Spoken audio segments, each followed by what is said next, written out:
5 years had passed since the Galactic Council's first visit to Earth. The aliens had not waited for humanity's answer. Instead, they had built massive stations around every human colony outside the solar system. They called these structures protection platforms, but everyone knew what they really were. Admiral Choi Sang-min stood on the bridge of his flagship, watching council ships patrol the space around Mars colony.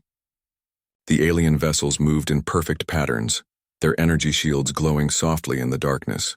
They had turned human space into a prison without firing a single shot. "Admiral, we have another report from the Jupiter mining stations," his communications officer said.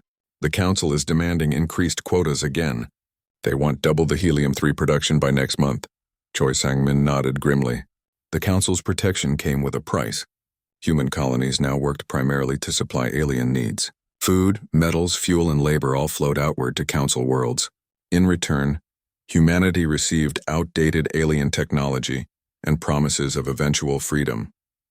Deep beneath Luna Station, engineer Kang Ji-hyo worked in a laboratory that officially did not exist. Her team had spent 5 years studying the alien technology while secretly improving human weapons. The Council had given humanity basic energy weapons, but they had never suspected what humans could do with magnetic acceleration. "Show me the test results again," Kang Ji-hyo said to her assistant. The holographic display showed a railgun projectile moving at 12% of light speed. At that velocity, a simple tungsten rod carried more kinetic energy than most nuclear weapons. The Council's energy shields had never been tested against such weapons because no other species still used kinetic technology. "The power requirements are enormous," her assistant noted. "We need the new fusion reactors to generate enough electricity." Dr. Bay's team finished the reactor designs last week, Kang Ji-hyo replied. "Compact fusion with magnetic containment. The aliens think we are still using primitive nuclear fission." Dr. Bay Tae-hyung had made the breakthrough that changed everything. While the Council shared their basic energy technology, they had never explained how their advanced systems actually worked. This forced human scientists to develop their own solutions, often leading to completely different approaches. The human fusion reactors were smaller and more powerful than anything the Council used. Combined with advanced magnetic field manipulation, they could accelerate projectiles to speeds that defied belief. The aliens had given humanity the tools to defeat them without realizing it.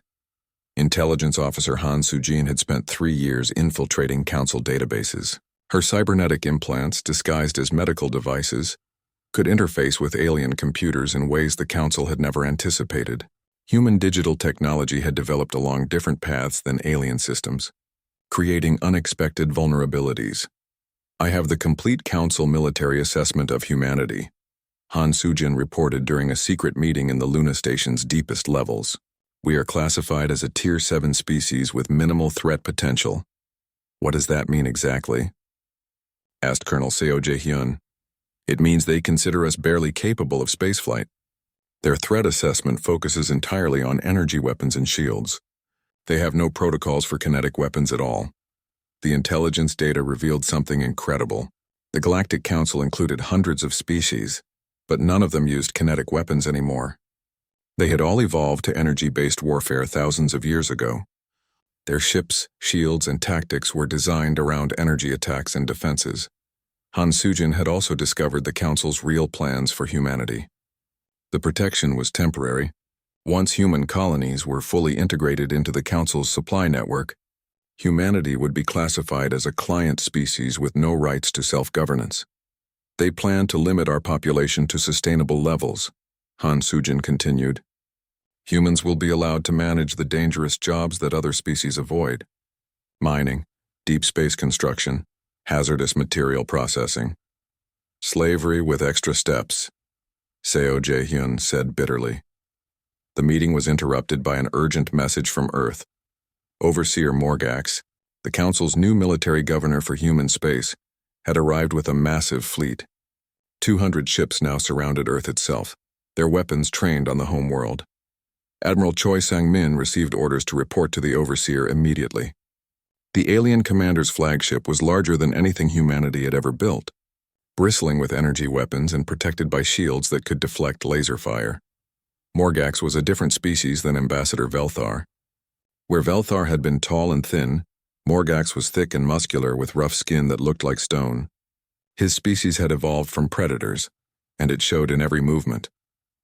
"Admiral Choi," Morgax said through his translator, "your species has had enough time to adapt to Council authority. It is time for full integration." "What does that mean, Overseer?" Choi Sang-min asked carefully. "All human military forces will be disbanded. Your weapons will be collected and destroyed.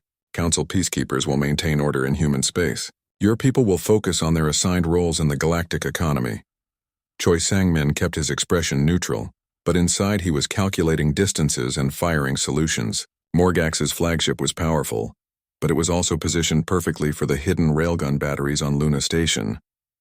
"Our people will need time to adjust to such changes," Choi Sang-min said. "Time for adjustment has passed," Morgax replied. "Compliance begins immediately. Any resistance will be met with orbital bombardment of your cities." Meanwhile, Captain Yoon Hee-jin was leading a patrol near the asteroid belt in a modified human ship. The vessel looked like a standard cargo hauler from the outside, but hidden within its hull were magnetic accelerators powerful enough to launch projectiles across the solar system. Her mission was to test the new weapons against captured Council technology.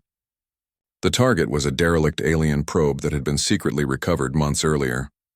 It still had functional shields and armor, making it perfect for weapons testing. "Firing solution locked," her weapons officer reported. "Fire," Yoon Hye-jin ordered.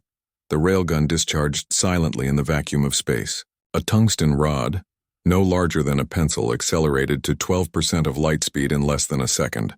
It struck the alien probe's energy shield and passed through as if the shield did not exist. The kinetic energy was so intense that the probe simply vaporized. There was no explosion, no debris field. The alien technology had been converted to plasma by pure kinetic force. "Holy shit," the weapons officer whispered. "Language," Yoon Hee-jin said, but she was smiling. "Record everything. The Admiral needs to see this."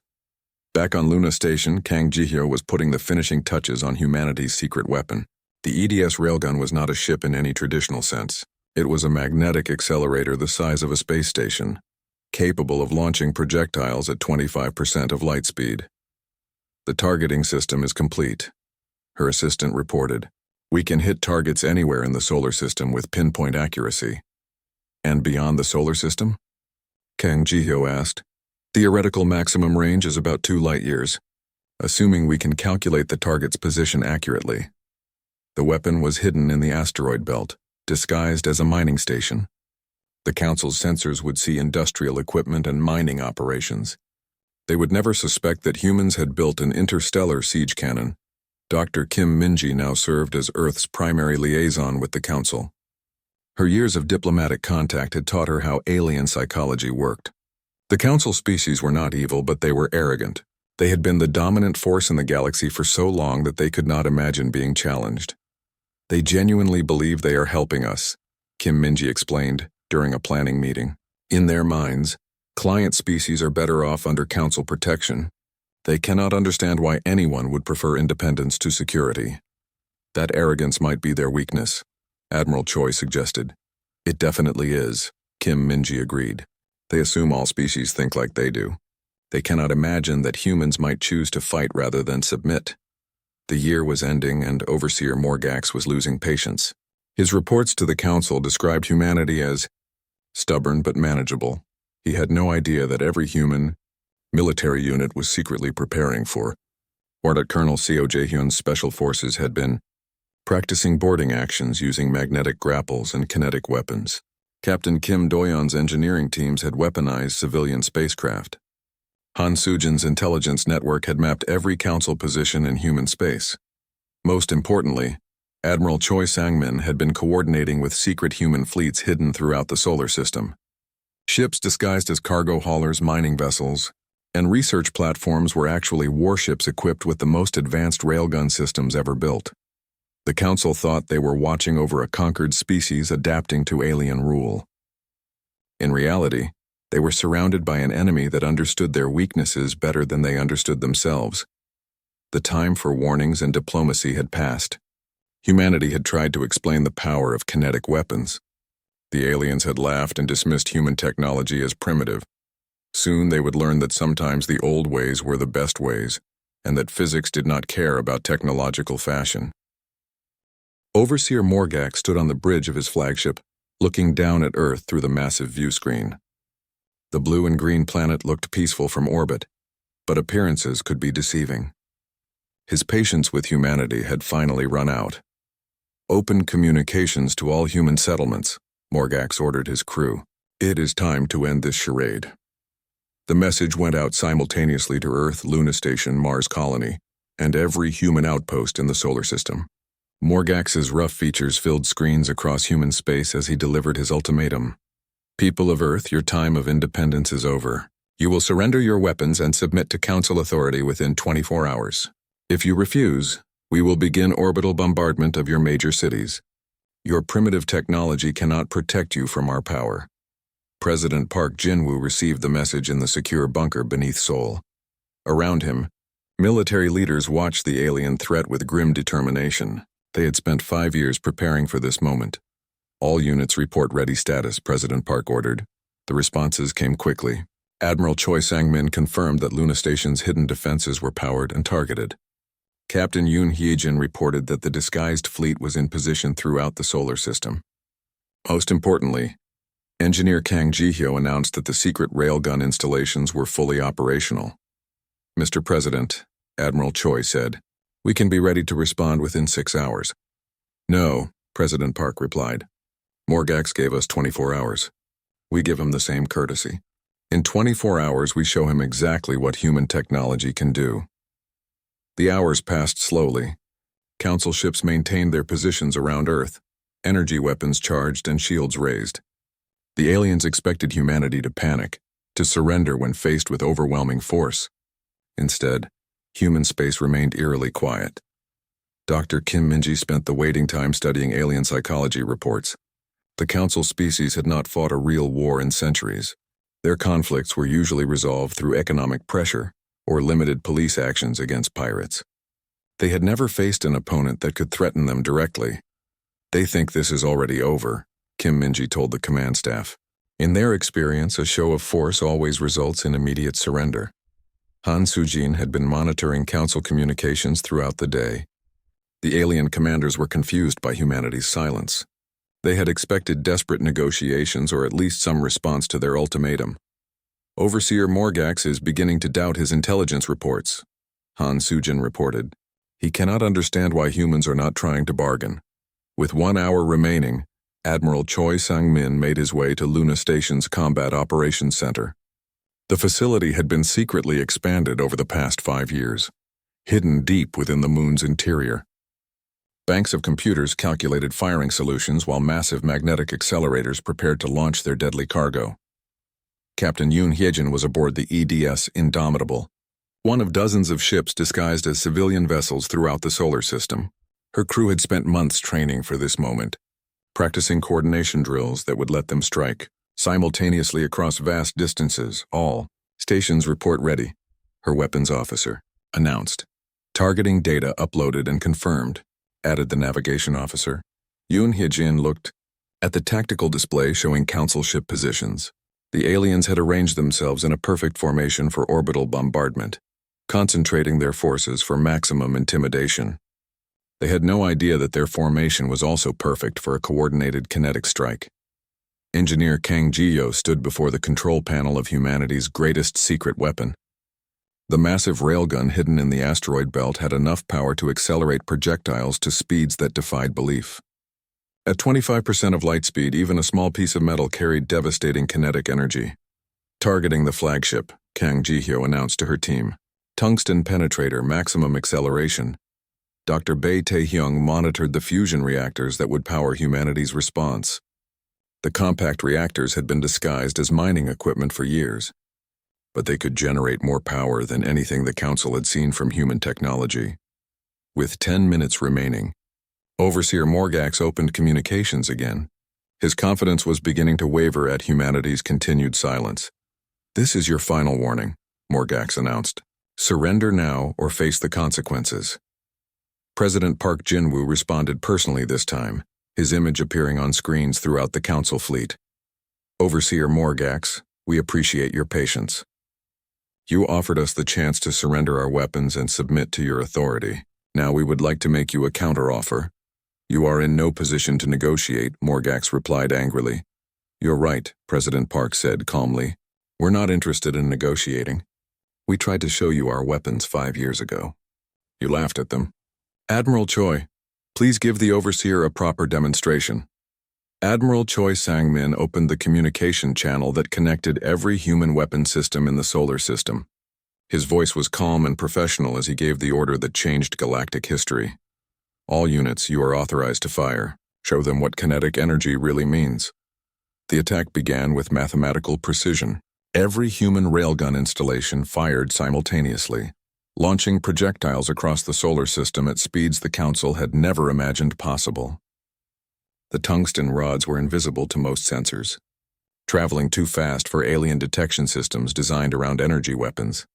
Captain Yoon Hee-jin watched her ship's railgun discharge with a surge of electromagnetic energy that briefly dimmed the lights. The tungsten projectile accelerated from 0 to 12% of light speed in less than 2 seconds, racing toward its target with devastating intent. Across the solar system, dozens of similar weapons fired in perfect coordination.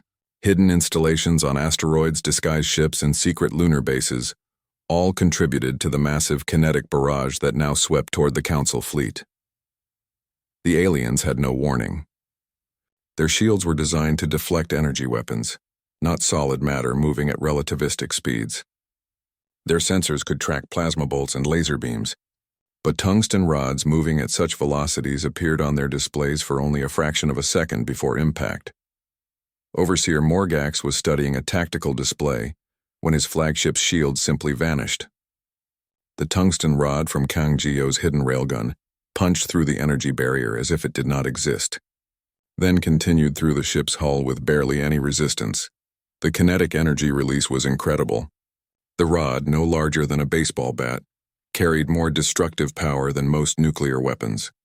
When it struck the flagship's reactor section, the resulting explosion could be seen from Earth.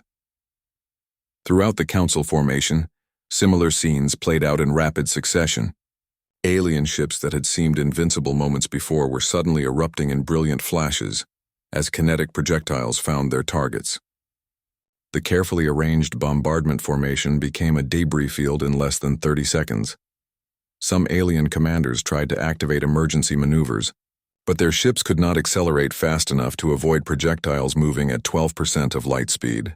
Others attempted to rotate their shields, not understanding that energy barriers provided no protection against solid matter at such velocities. Captain Kim Do-yeon commanded one of the ships targeting the Council's heavy cruisers. Her railgun's tungsten projectile struck an alien vessel amidships, punching completely through the hull and continuing out the other side. The alien ship broke apart as its structural integrity failed. Target destroyed, her weapons officer reported with amazement. The projectile went completely through their armor. Physics is a harsh teacher, Kim Do-yeon replied. Colonel Seo Jae-hyun coordinated strikes against the smaller Council vessels, using precision targeting to disable rather than destroy when possible. Even these surgical strikes were devastating to ships designed around energy warfare. The battle, if it could be called that, lasted exactly 37 seconds. Of Morgax's fleet of 200 ships, only 23 survived the initial kinetic barrage. These survivors immediately began emergency jumps to hyperspace, fleeing the solar system as fast as their damaged engines could carry them. Admiral Choi Sang-min watched the tactical display as red icons representing enemy ships simply disappeared. Each vanishing symbol represented an alien vessel that had been utterly destroyed by humanity's kinetic weapons.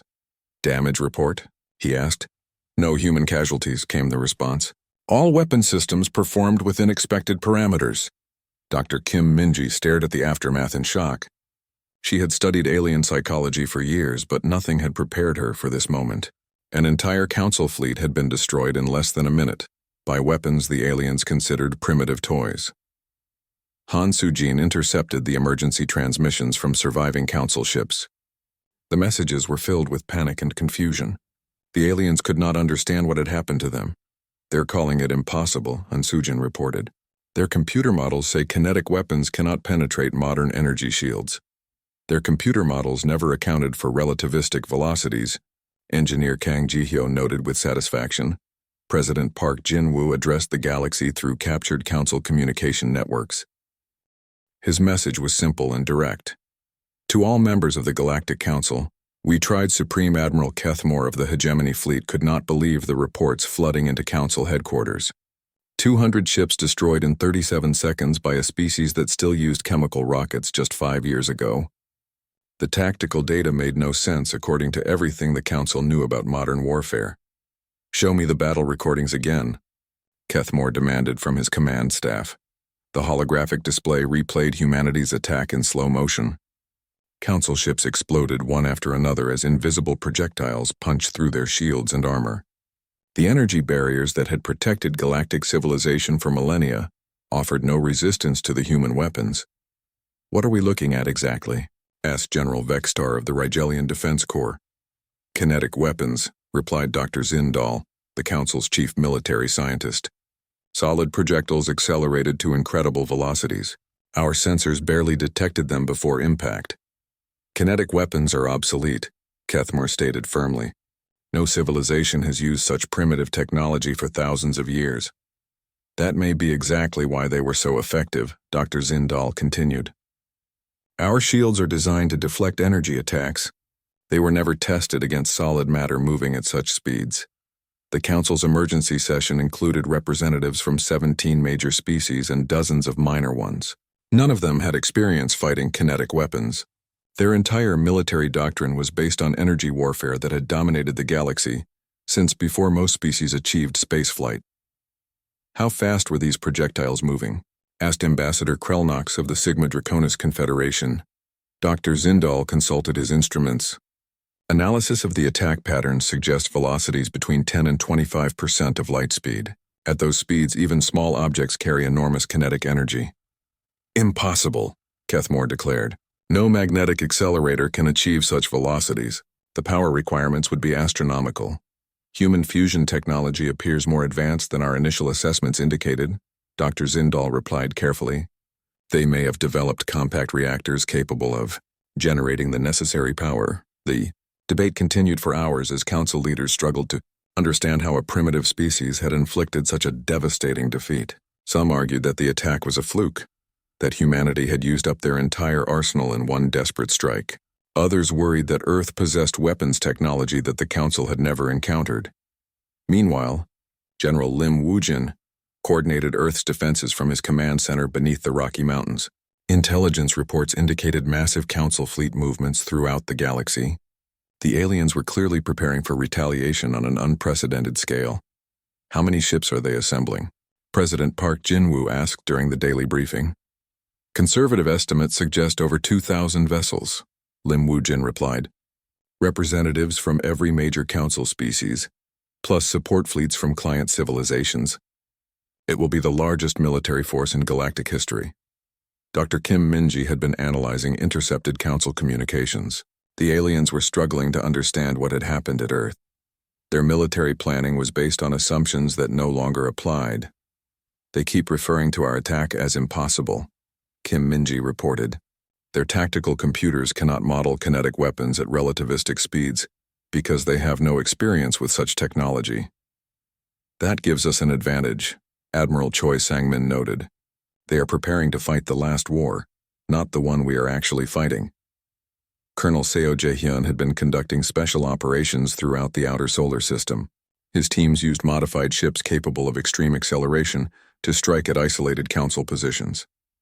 The raid served multiple purposes: gathering intelligence, testing new weapons, and demonstrating that humans could operate far from Earth. "We hit another supply convoy near Jupiter," Seo Jae-hyun reported. 3 alien cargo ships destroyed, no human casualties. Their escort vessels could not match our acceleration or maneuverability. The human advantage in high acceleration combat was becoming clear. Council species had evolved on different worlds with different gravities, but most could not survive the extreme forces that human ships could generate. This gave Earth's forces superior mobility in combat situations. Captain Kim Doyon commanded the newest addition to humanity's arsenal, the EDS Railgun, a ship built around a single massive magnetic accelerator. The vessel was essentially a flying siege cannon capable of engaging targets across interplanetary distances. "Targeting systems are online," Kim Doyen announced during a test firing.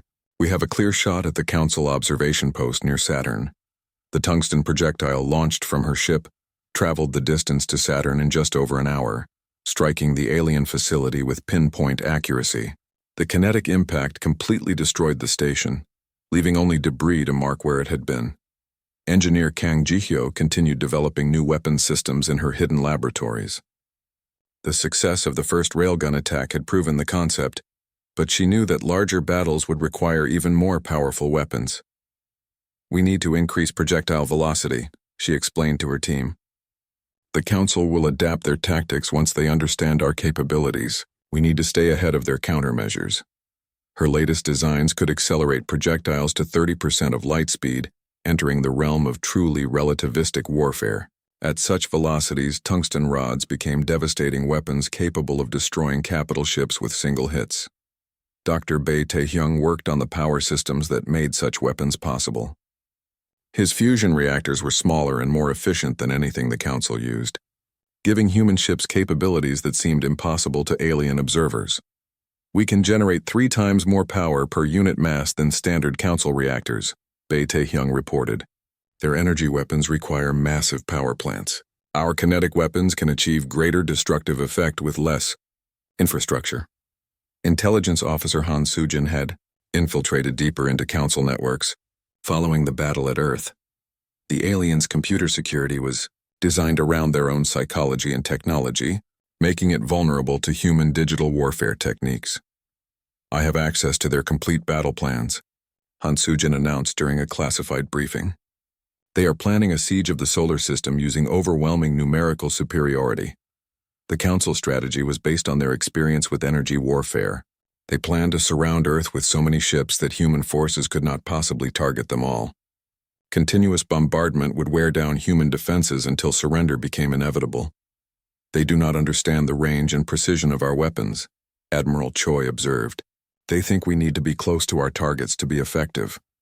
Captain Yoon Hyojin had been testing long-range targeting systems throughout the outer solar system.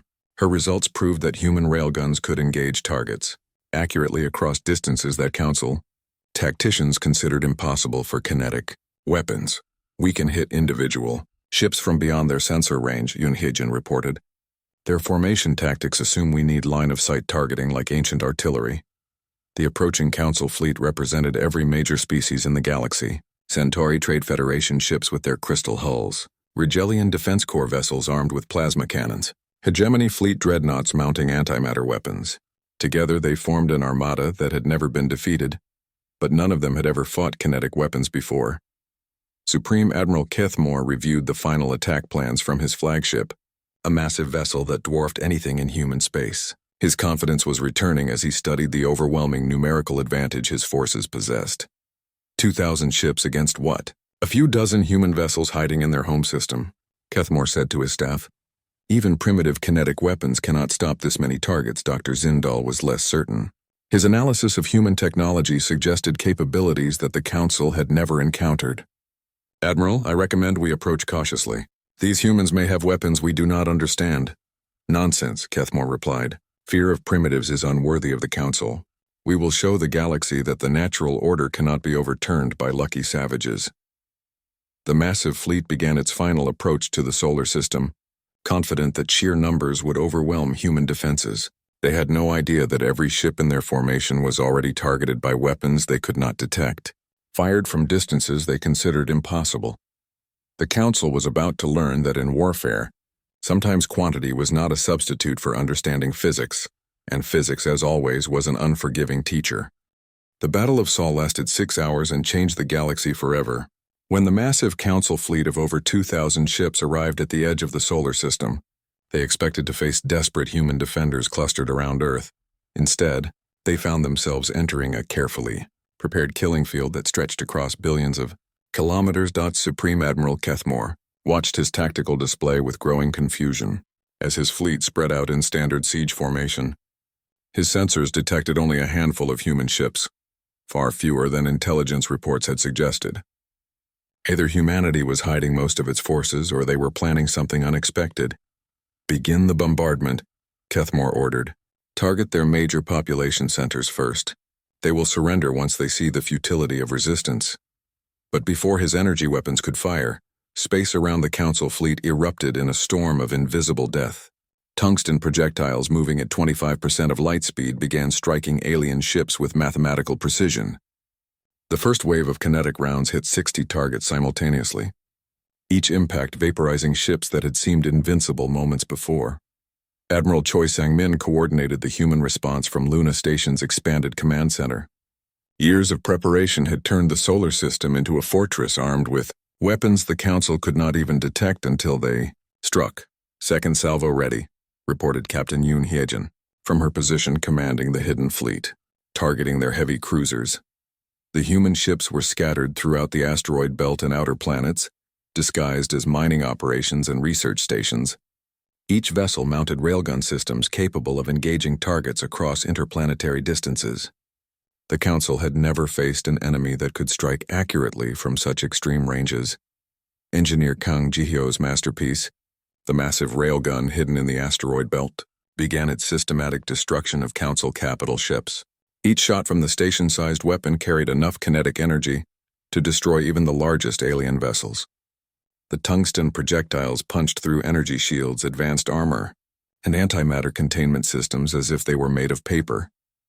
"Direct hit on the Council flagship," Kang Ji-hyo announced with satisfaction. "Target destroyed." Supreme Admiral Kethmore died without understanding what had killed him. His massive dreadnought, protected by the most advanced shields in the galaxy, simply disintegrated when a relativistic projectile struck its reactor core.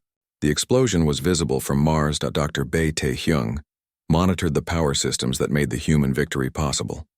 His compact fusion reactors generated enough energy to accelerate projectiles to speeds that defied alien understanding of physics. While Council ships required massive power plants for their energy weapons, human vessels achieved greater destructive power with technology the aliens considered primitive. General Lim Woo-jin watched the battle unfold from Earth's command center. The Council fleet, spread across millions of kilometers, was being systematically destroyed by weapons they could not detect or counter. Their energy shields, designed for battles between ships separated by thousands of kilometers, provided no protection against solid matter moving at relativistic speeds. "Casualty reports," Lim Woo-jin requested. "Council forces have lost over 1,800 ships," came the reply. "Human casualties, 19 vessels damaged, 4 destroyed, total personnel losses at 891. The mathematics of the battle were stunning. Humanity was achieving kill ratios that seemed impossible, according to traditional warfare models. But kinetic weapons operated by different rules than energy-based systems. A single tungsten rod moving at the right speed could destroy a capital ship, regardless of its size or defenses. Captain Kim Doyon commanded precision strikes against Council command vessels. Her railgun systems could target individual ships within large formations, picking off commanders and communication hubs with surgical accuracy. Without coordination, the massive alien fleet began to fragment into smaller groups. Colonel Seo Jae-hyun led boarding actions against disabled Council ships using modified assault craft capable of extreme acceleration. Human soldiers protected by advanced inertial compensation systems could survive maneuvers that would kill most alien species. This gave them a decisive advantage in close combat. "We have secured 3 intact Council vessels," Seo Jae-hyun reported. Their computer systems contained complete fleet deployment data and tactical protocols. Intelligence Officer Han Soo-jin immediately began analyzing the captured data. What she found confirmed humanity's greatest advantage. The Council had never developed countermeasures for kinetic weapons because they had forgotten such weapons existed. Their entire tactical doctrine is based on energy warfare, Han Soo-jin reported. Shield rotation, power distribution, formation flying. None of it works against projectiles moving at these speeds. Dr. Kim Min-ji studied the psychological impact of the battle on surviving Council forces.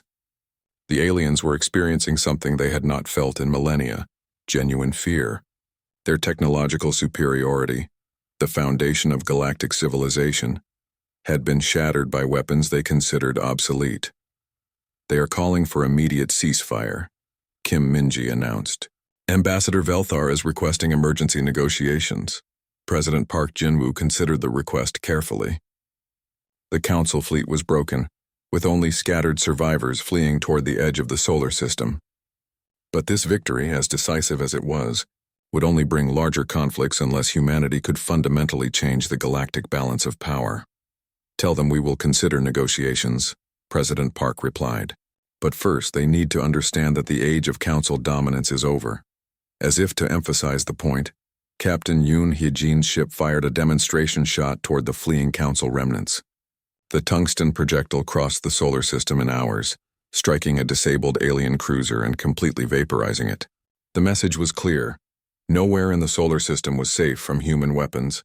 The ceasefire lasted exactly 3 months.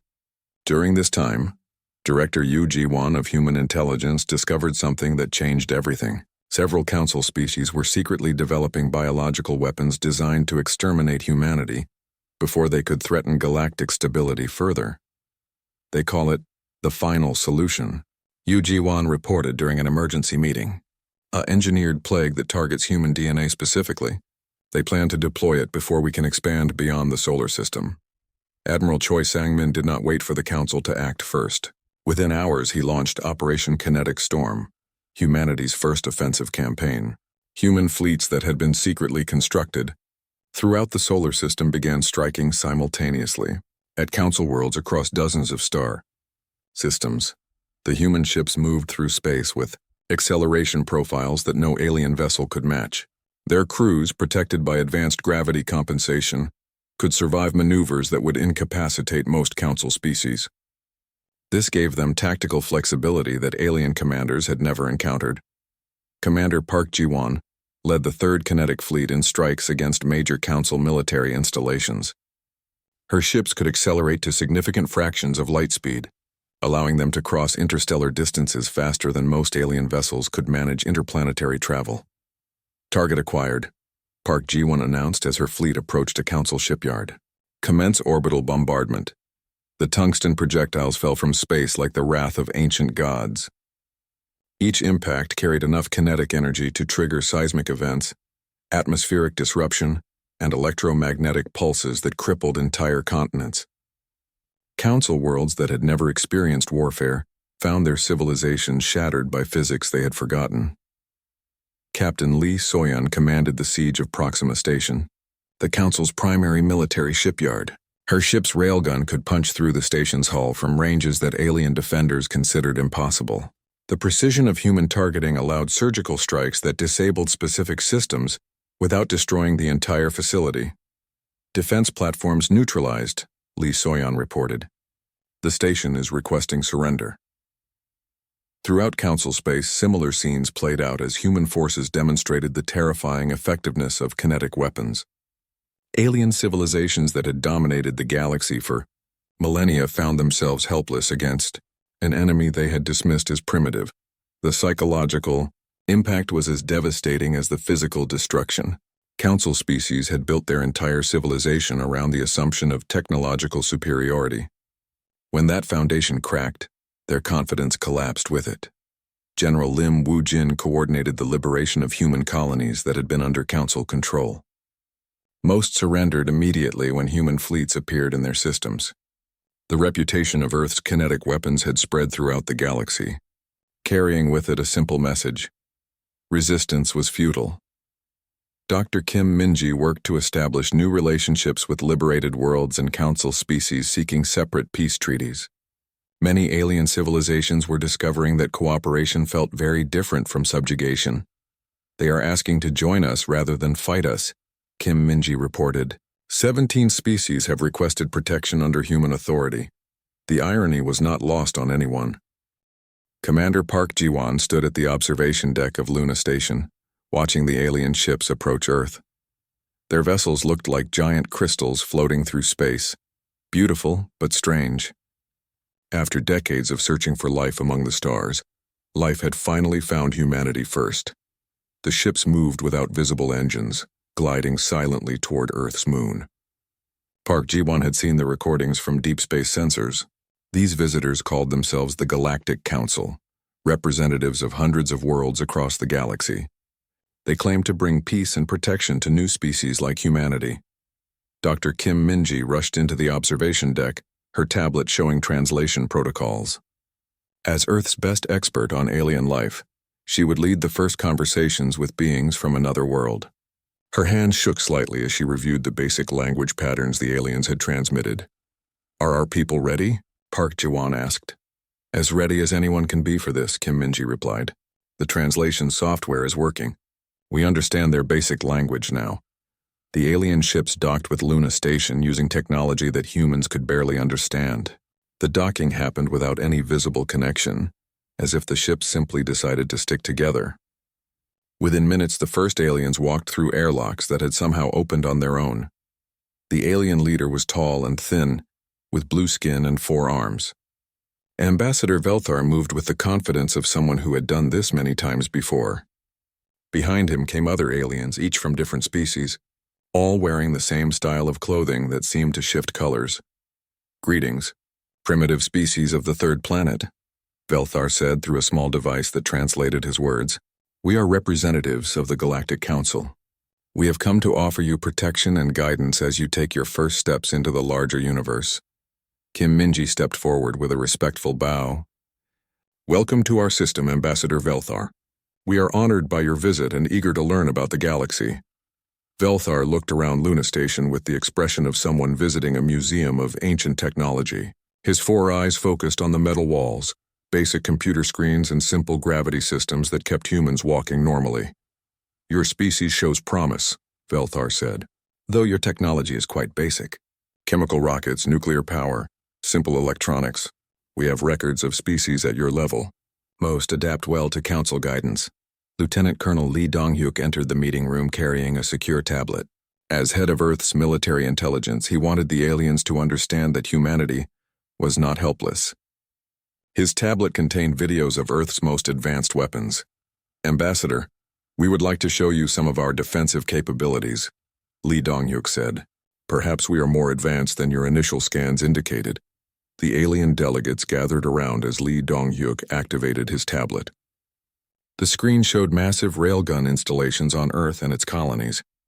Metal projectiles launched from magnetic accelerators at incredible speeds, moving faster than chemical explosives could ever push them. "These are our kinetic weapons," Lee Donghyuk explained. "We use magnetic fields to accelerate solid projectiles to very high speeds. The kinetic energy alone can destroy targets without any explosives." The aliens looked at each other and made sounds that the translator interpreted as laughter. Velthar's forearms moved in what appeared to be amusement. "How charming," Velthar said. "Your species still uses kinetic weapons. We abandoned such primitive technology thousands of years ago. Our plasma arrays and energy shields make solid projectiles completely useless." One of the other aliens, a creature with 6 legs and crystal-like skin, spoke up. "Energy weapons can be adjusted instantly. They travel at light speed. They can be focused or spread across large areas. Why would anyone use slow-moving metal when pure energy is so much more effective?" Lee Donghyuk tried to explain the physics of kinetic energy. How a small object moving fast enough carried more destructive power than most explosives. The aliens listened politely but clearly considered human weapons to be toys. "Your people will learn," Velthar said kindly.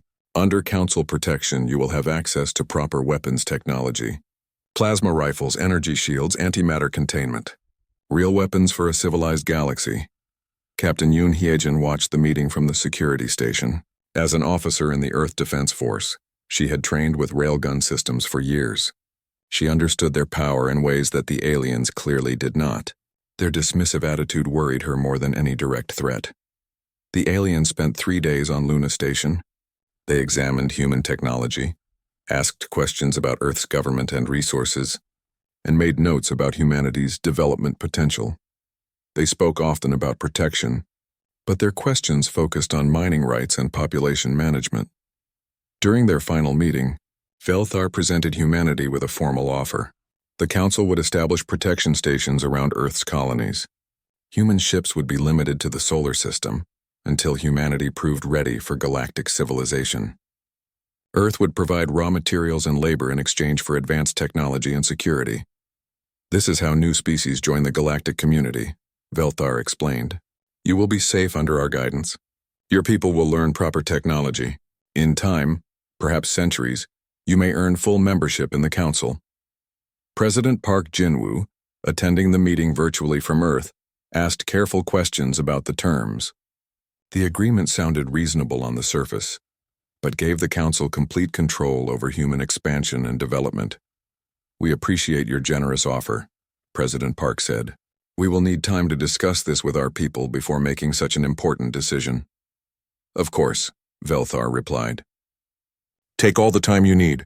We will return in 1 of your years for your answer. Until then, we will begin establishing preliminary protection stations to ensure your safety. After the aliens left, Park Ji-won called an emergency meeting of Earth's military leadership. The aliens' dismissive attitude toward human weapons suggested they had never encountered kinetic weapons used properly. Their energy-based technology seemed powerful, but it also seemed to have blind spots. They think we are primitive, Kim Min-ji said, but they also do not understand our weapons at all. That could be an advantage, Yoon Hyejin added. If they have never fought against kinetic weapons, their defenses might not be designed to stop them. Lee Dong-hyuk was already planning. We have 1 year before they return. We need to be ready for whatever they really want from us. Park Ji-won looked out at the stars where the alien ships had disappeared. First contact was supposed to be humanity's greatest moment. Instead, it felt like the beginning of something much more dangerous. The aliens had offered protection, but protection from what?